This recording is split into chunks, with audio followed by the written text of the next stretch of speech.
Left hand one, as we see it first of all, Gabriel, is your before swing, okay? The red line again sort of showing the shaft angle there, okay? So just move it down a little bit, just move the camera, there we go.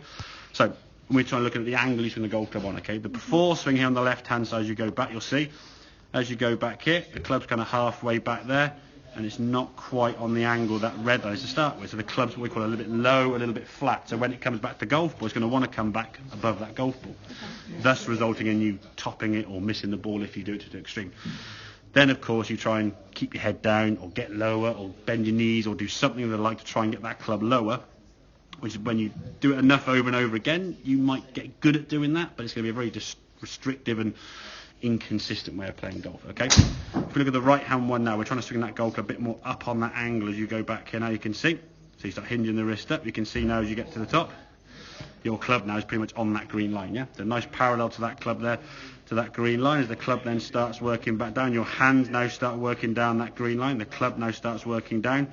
As you come back to the golf ball, you can strike the golf ball very nicely, and the ball then you see flying towards the screen there as you go through to your follow through. Now we'll look in a little bit more detail about your follow through, probably more next lesson, the time after that, how we get your lower half to move more. Okay. I want you to focus on one thing and one thing only, okay? If you start trying to work on other things, it just gets too much, okay? If we can get your grip, which we sort of discussed a little bit, more in the fingers, okay?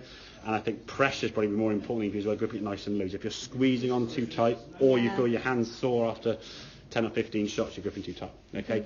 Think of it in terms of how you hold a pen or a pencil, okay? When you're at school sort of doing some work, if you have to squeeze that pencil in your hand and try and write on the rock board, you'd be all over the place. But it's a nice and loose, nice and in the grip in the fingers there. We can control that club there, get a bit more kind of manipulation of where it wants to go. You can say, okay, right, I want that club to go here. I can manoeuvre my hands here or here. If you're gripping on for dear life and you're trying to keep your head down and your head's across your sort of shoulders, they're quite locked and quite tight, you can't move effectively. And then, of course, then you're all kind of like very rigid and very sort of stiff out of position, okay? So getting that angle working better, getting that club working up there. The practice you could do at home would be, as I said, with that club, so you can borrow that club if you want to, against the wall, probably about foot, maybe 2 feet away to start with, okay? It wouldn't go nearer than a foot and a half, okay?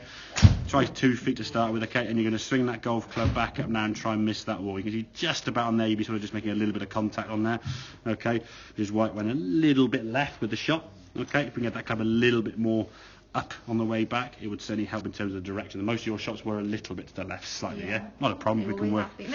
Exactly, But in terms of actually the main focal point now, you said at the start when you played on the range with your dad, you'd often miss a few shots, okay? Hopefully you can see now, if you swing a golf club on this flatter angle here, that's where the club's going to come back to at impact. You're going to miss the ball. You're just too high. And then, of course, you're making adjustments by trying to drop your head or bend your knees or do something. And as I said, 3 wrongs can make a right, and if you get enough shots in a short space of time, you figured out where a good shot was, but it was just too hard to be consistent, okay? So get that club working up a bit higher.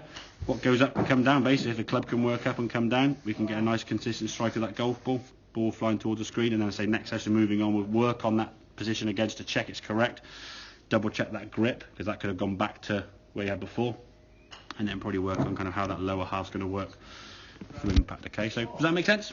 Yeah, so better grip, position, pressure, nice and loose. Get that club working up with your hands and arms. Club comes out onto the golf ball. Okie dokie, right.